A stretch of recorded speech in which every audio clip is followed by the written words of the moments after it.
सर्दियों के मौसम में वैसे भी बाजार बहुत जल्दी बंद हो जाता है। फिर ऐसे में मनाली जैसे सर्द जगह का बाजार रात के 10 बजे ही पूरी तरह सुनसान था। मुंबई से आए हुए अनुज, दक्ष और सृजन तीनों बंद मार्केट की गलियों में भटक रहे थे। यार, जरा भी अंदाजा नहीं था कि यहाँ पर इतनी ठंड पड़ेगी और मार्केट इतनी जल्दी बंद हो जाएगा। हाँ यार, कहीं से भी बस शराब का इंतजाम हो जाए तो मजा आ जाए। यार, पिछले 1 घंटे से हम लोग गलियों की खाक छान रहे, मगर यहाँ पर कहीं भी कुछ नहीं मिला। शराब ना सही, बस शबाब का बंदोबस्त हो जाए, बस शरीर को गर्मी चाहिए। कहते हुए वो जोर जोर से हंसने लगा। साले, तू नहीं सुधरेगा, हर वक्त तुझे एक ही चीज की तलाश रहती है।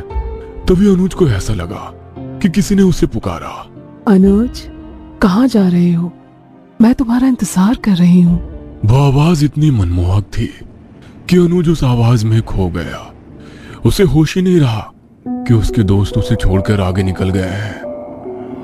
कौन है यहाँ पर? किसने मुझे पुकारा? मैंने तुम्हें पुकारा।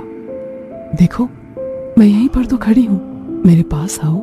अनुज ने अंधेरे में से आती हुई आवाज की ओर ध्यान से देखा तो वहां पर कोई लड़की खड़ी थी।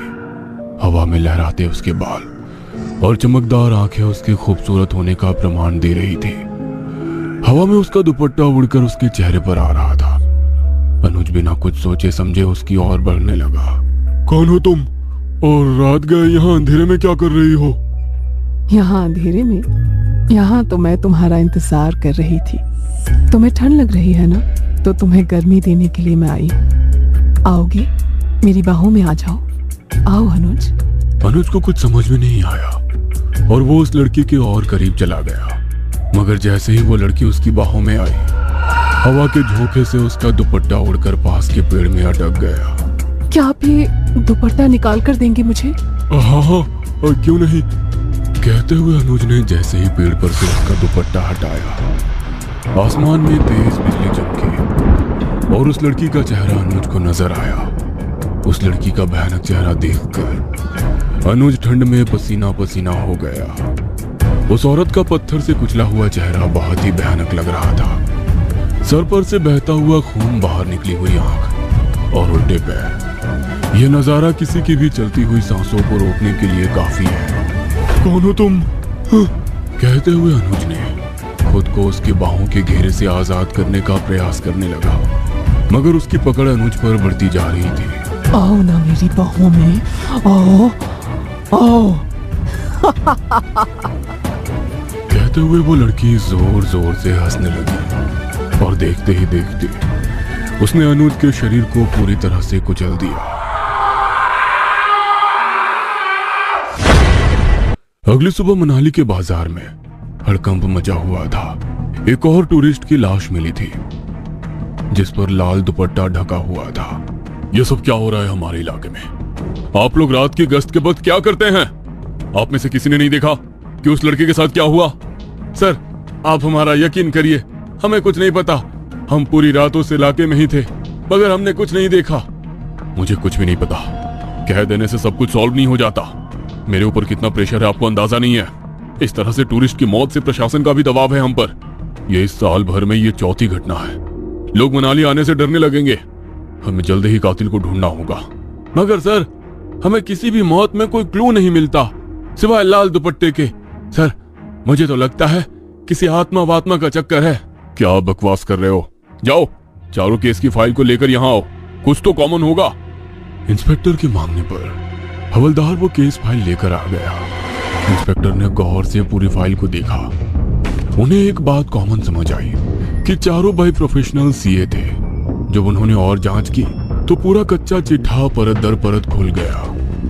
देखिए, आपके दोस्त अनुज के साथ जो कुछ भी बहुत बुरा हुआ, मगर क्या आपको पता है दक्ष, अब अगली बारी आपकी है। मेरी बारी? क्या कहना चाहते हो आप? जानबूझकर अनजान बनने की कोशिश मत करो। सारी सच्चाई बता दोगे तो बच सकते हो, वरना तुम्हें तो हकीकत पता ही है। सर, मैं सच कह रहा हूँ, मुझे कुछ भी नहीं पता। हम लोग तो एक फॉर्म के ऑडिट के लिए आए थे। देखो दक्ष, पहले खून प्रशांत का हुआ, दूसरा अक्षत, तीसरा मोहित और अब चौथा अनुज।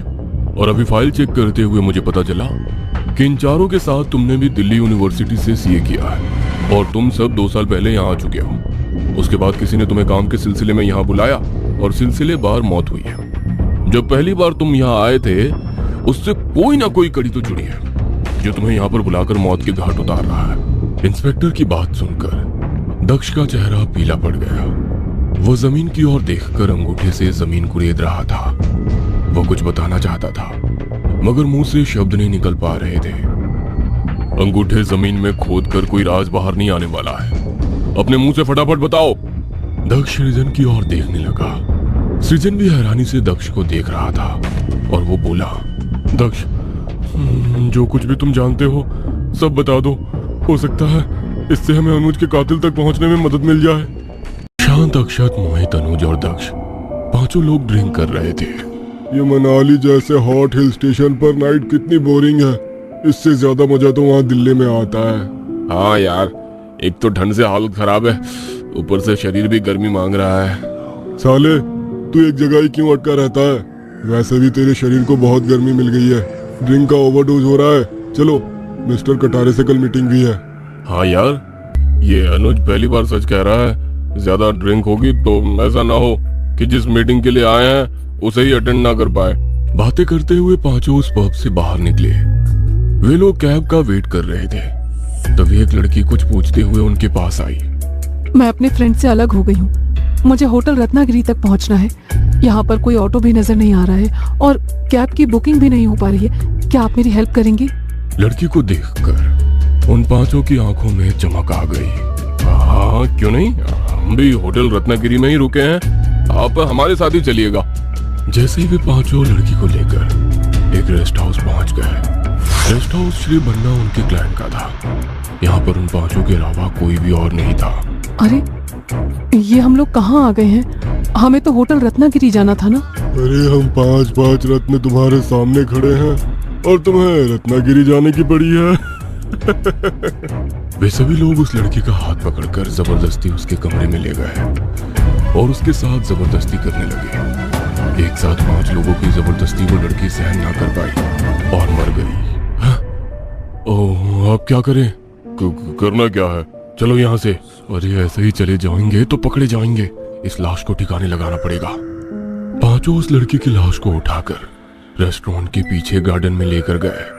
उन्होंने गड्ढा खोदकर उसकी लाश को गाड़ दिया। वे लोग वापस जब आए तो कमरे में उस लड़की का लाल दुपट्टा रह गया था।